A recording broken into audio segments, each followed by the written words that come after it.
Monsieur le représentant résident du PNUD, le Programme des Nations Unies d'appui au développement, Monsieur l'administrateur général du FES, et j'espère bien que vous direz à ces jeunes-là que pour pouvoir quand même prétendre à un quelconque appui, bon, pour ceux qui sont de la diaspora, il faudra d'abord qu'ils vous présentent en fait des attestations qui vont témoigner qu'ils ont déjà formé quand même plusieurs cohortes au sein des localités et au niveau des territoires aussi les plus reculés du Sénégal.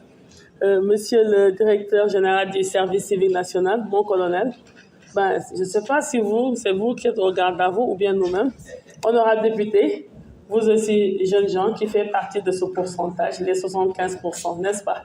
C'est bien ça, parce que nous sommes au-delà de ces 75%-là. Le représentant résident, tout comme le directeur. Ah oui, donc moi, alors je suis jeune, alors maintenant. Tous mes collaborateurs ici présents, à commencer par le directeur général de la jeunesse, tous mes collaborateurs ici qui gèrent les différents fonds, services, cellules au sein du département de la jeunesse, des sports et de la culture, et vous, jeunes gens et chers amis aussi du monde de la presse, chers volontaires aussi, les récipiendaires, votre jour, aujourd'hui, c'est votre jour. Comme on dit, the day is your day, ok?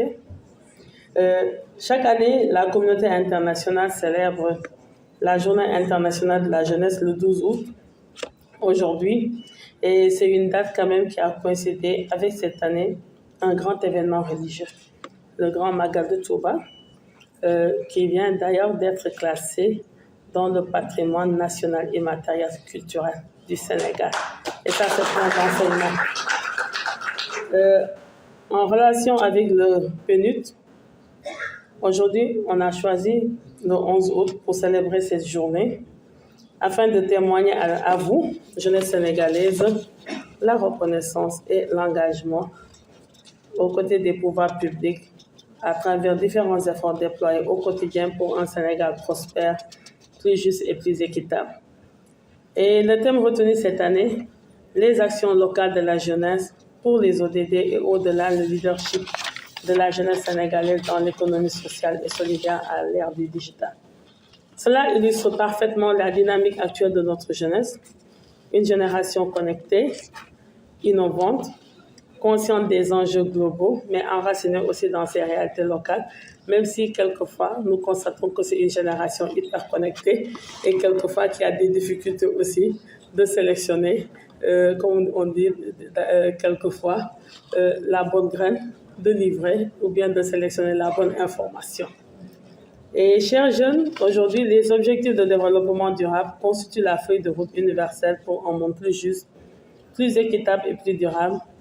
Et fort heureusement, au Sénégal, nous avons la chance de compter sur une jeunesse qui ne se contente pas d'attendre les solutions, mais qui agit, crée et innove.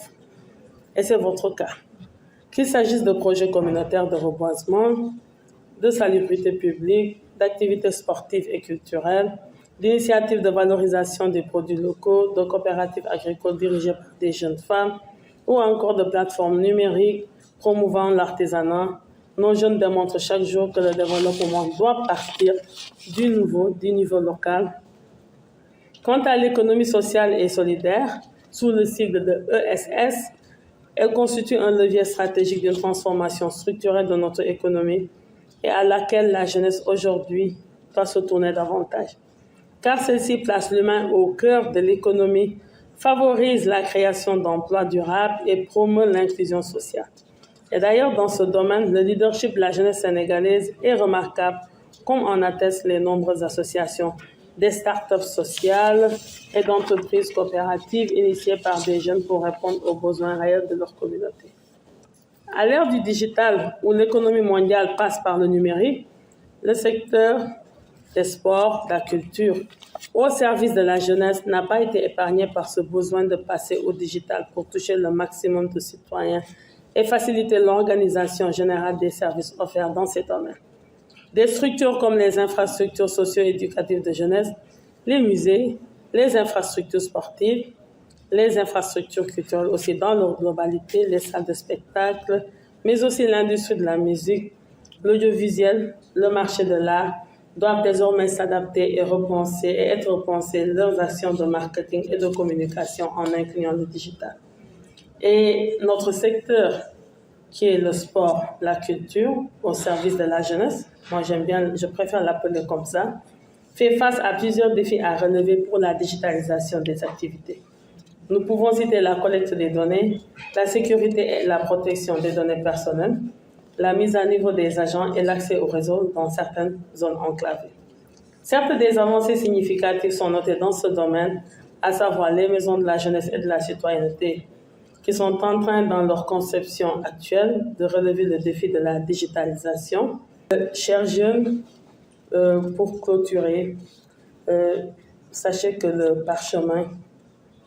le chemin qui reste à parcourir, il est encore long et il est parsemé d'embûches.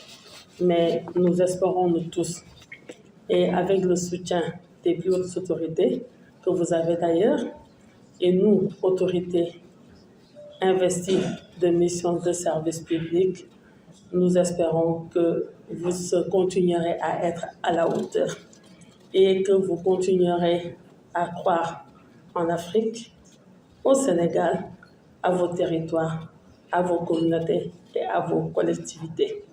Ce qu'il y a, vous ne resterez pas éternellement jeunes. Nous, on a été jeunes. J'ai la nostalgie de cette époque, n'est-ce pas, monsieur le représentant président? Mais le devenir du Sénégal est entre vos mains. Et ce que le pays sera demain repose entre vos mains. Je pense que vous tous, vous avez suivi l'intervention de son Excellence, monsieur le Premier ministre, hier ou avant-hier, lors de sa visite effectuée en Turquie. Là-bas, vous avez vu leur histoire, le parcours de cette société, le parcours de cette nation, et vous avez pu constater où est-ce qu'ils en sont aujourd'hui. Et pourquoi cela a été possible? C'est parce que la jeunesse de ce pays, la jeunesse de cette nation aussi, n'a pas croisé les bras et n'a pas été aussi en reste. Ce n'est pas les sorciers, comme on a l'habitude de dire, ni les génies qui ont fait de la Turquie ce qu'elle est aujourd'hui, mais c'est ses propres populations, ses propres fils, ses propres filles, et surtout la jeunesse. À vous, jeunesse africaine, à vous, jeunesse sénégalaise, l'Afrique est entre vos mains, le Sénégal est entre vos mains. Il faut rêver d'un Sénégal prospère, juste, équitable. Et c'est bien possible. Il faut rêver, moi je rêve tout le temps, qu'il y ait un Sénégal propre. Eh bien oui, avec des rues et des ruelles très bien tracées, avec une très belle verdure, avec un bon cadre de vie, adapté, adéquat. Il faut rêver d'un Sénégal où chaque enfant qui naît pourra aller fréquenter l'école, recevoir un enseignement de qualité dans un bâtiment formel, mais pas dans un abri provisoire. Il faut aussi rêver d'un Sénégal où chaque citoyen, lorsqu'il tombe malade, pourra au moins avoir accès à des soins de santé primaires. Et on peut aussi avoir l'audace aussi de rêver d'un Sénégal qui, lorsque la ménagère se lèvera le matin, prendra son panier pour se rendre au marché, au moins pourra trouver là-bas des produits, des denrées cultivées, récoltées ici en qualité et en quantité. Très bonne chance à vous et bonne continuation de parcours. Merci. Merci infiniment, Madame la Ministre. Je vais vous retenir